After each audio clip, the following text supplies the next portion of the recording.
Welcome back dear students. आज हम discuss करने वाले हैं लीनियर क्यूब के बारे में, या फिर हम इसको बोलते हैं सिंगल एंडेड क्यूब।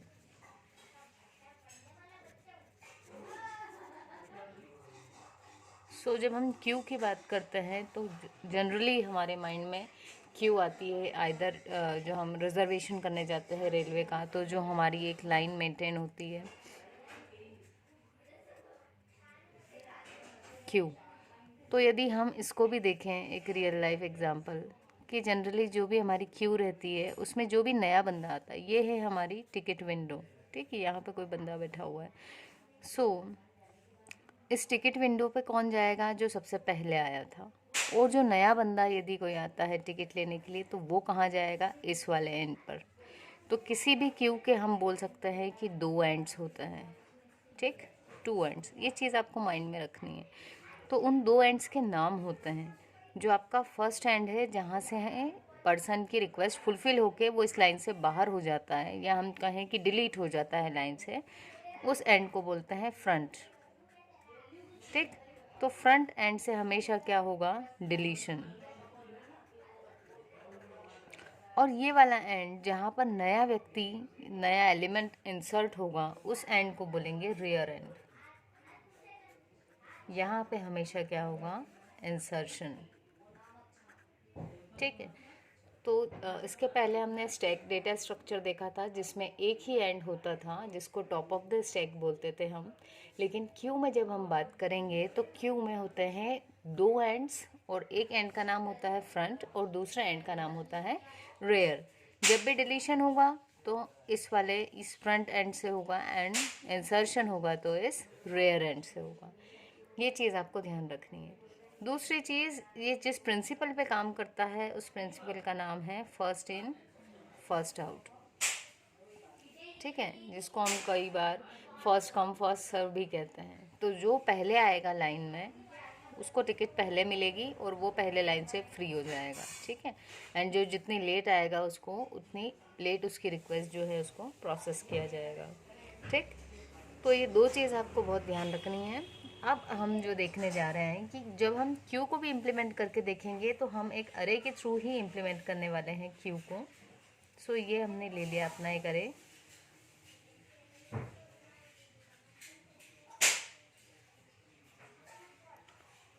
और इसके थ्रू जब हम इम्प्लीमेंट करने वाले हैं अपनी क्यू को, तो सबसे पहले जब हमारी क्यू खाली थी, उसमें कोई भी एलिमेंट नहीं है, तो उस टाइम पे जो हमारे फ्रंट और रियर हैं इन दोनों की वैल्यूज़ होगी -1।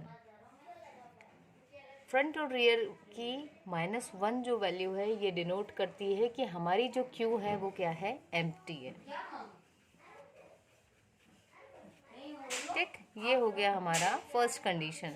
जब क्यू एम्प्टी रहेगी तो फ्रंट और रियर हमेशा -1 पर सेट रहेंगे।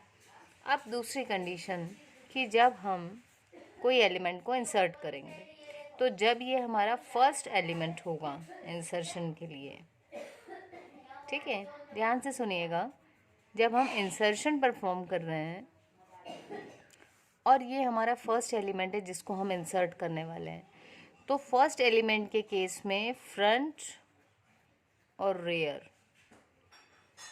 दोनों में इंक्रीमेंट होगा, दोनों में इंक्रीमेंट, क्योंकि दोनों की वैल्यू पहले -1 थी, तो दोनों की वैल्यू क्या सेट हो जाएगी? अभी 0।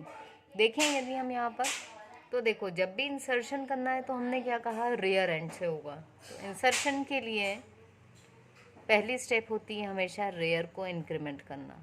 तो रेयर आपका -1 था तो रेयर आ गया 0 पर। ठीक, और उसके बाद में क्या करना कि ये जो आपका अरे है इसके रेयर वाली लोकेशन पे आपको वैल्यू पुट करवानी है। ठीक, तो यहाँ पर हमने वैल्यू पुट करवा दिया। अब देखिए हमने क्या कहा? फ्रंट और रियर दोनों -1 सिर्फ तब होंगे जब आपकी क्यू एम्प्टी रहेगी। लेकिन क्या अभी हमारी क्यू एम्प्टी है? नहीं, क्योंकि एक एलिमेंट क्यू में आ चुका है। तो जब पहला एलिमेंट इंसर्ट होगा क्यू में, तो उस समय हमको क्या करना है? फ्रंट और रियर दोनों को 0 पर ले जाना है। तो रेयर तो हमारा खुद से आ ही गया था, सिर्फ फर्स्ट के केस में हमको क्या करना है? फ्रंट को भी यहाँ ले आना है।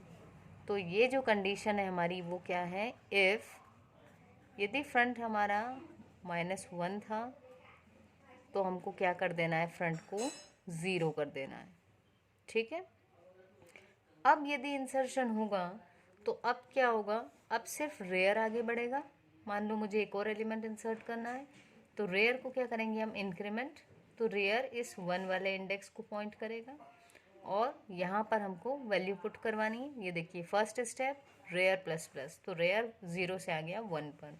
अब ए ऑफ आर में वैल्यू पुट कर दिया, यानी ए ऑफ 1 पे हमने वैल्यू पुट करवा दी। अब फ्रंट में कोई चेंज करना नहीं है हमें, हम कंडीशन भी देख लें फुलफिल हो रही है या नहीं। तो फ्रंट इक्वल इक्वल जब -1 हो तब उसको 0 करना है, लेकिन अभी फ्रंट ऑलरेडी 0 है तो ये कंडीशन फॉल्स हो जाएगी और हमें यहाँ तक जाना ही नहीं है। ठीक है, तो ये चीज़ आपको ध्यान रखनी है।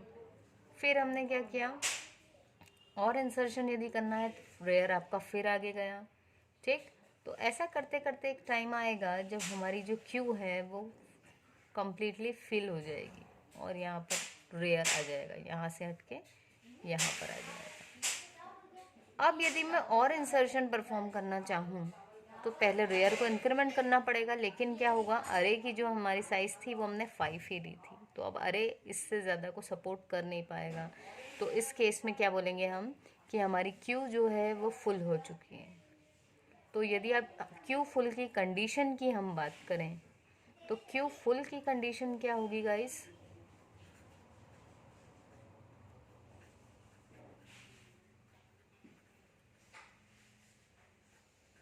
क्यू फुल की कंडीशन होगी हमारी इफ, देखिए रेयर कहाँ आया, तब हमने कहा कि क्यू फुल है।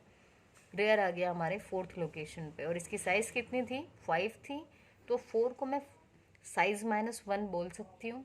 यस, इस अरे की साइज़, अरे या क्यू की साइज़ में कहूँ तो थी 5 और इसकी लास्ट लोकेशन क्या होगी, हमेशा 4, क्योंकि इंडेक्सिंग 0 से शुरू हुई है, तो हम बोल सकते हैं कि साइज़ -1। ठीक है, तो इफ़ जो हमारा रेयर है वो किसके इक्वल हो जाए, साइज़ -1 के इक्वल हो जाए, तो इस केस में क्या बोलेंगे हम, हमारी क्यू क्या हो चुकी है, फुल हो चुकी है। ठीक है, तो एक चीज़ और, अभी हम आगे नेक्स्ट वीडियो में इसकी कोडिंग देखेंगे यूजिंग C++, तो उसमें हम पूरा ये सारी जो कंडीशंस है उसको एक ही कोड में लिख करके और उसको ड्राई रन करके देखेंगे। तो यहाँ आपको जो चीज़ ध्यान रखनी है वो ये कि जब भी हम इंसर्शन परफॉर्म कर रहे हैं तो इंसर्शन में हमें पहली चीज़ देखनी है कि क्या हमारी क्यू फुल है।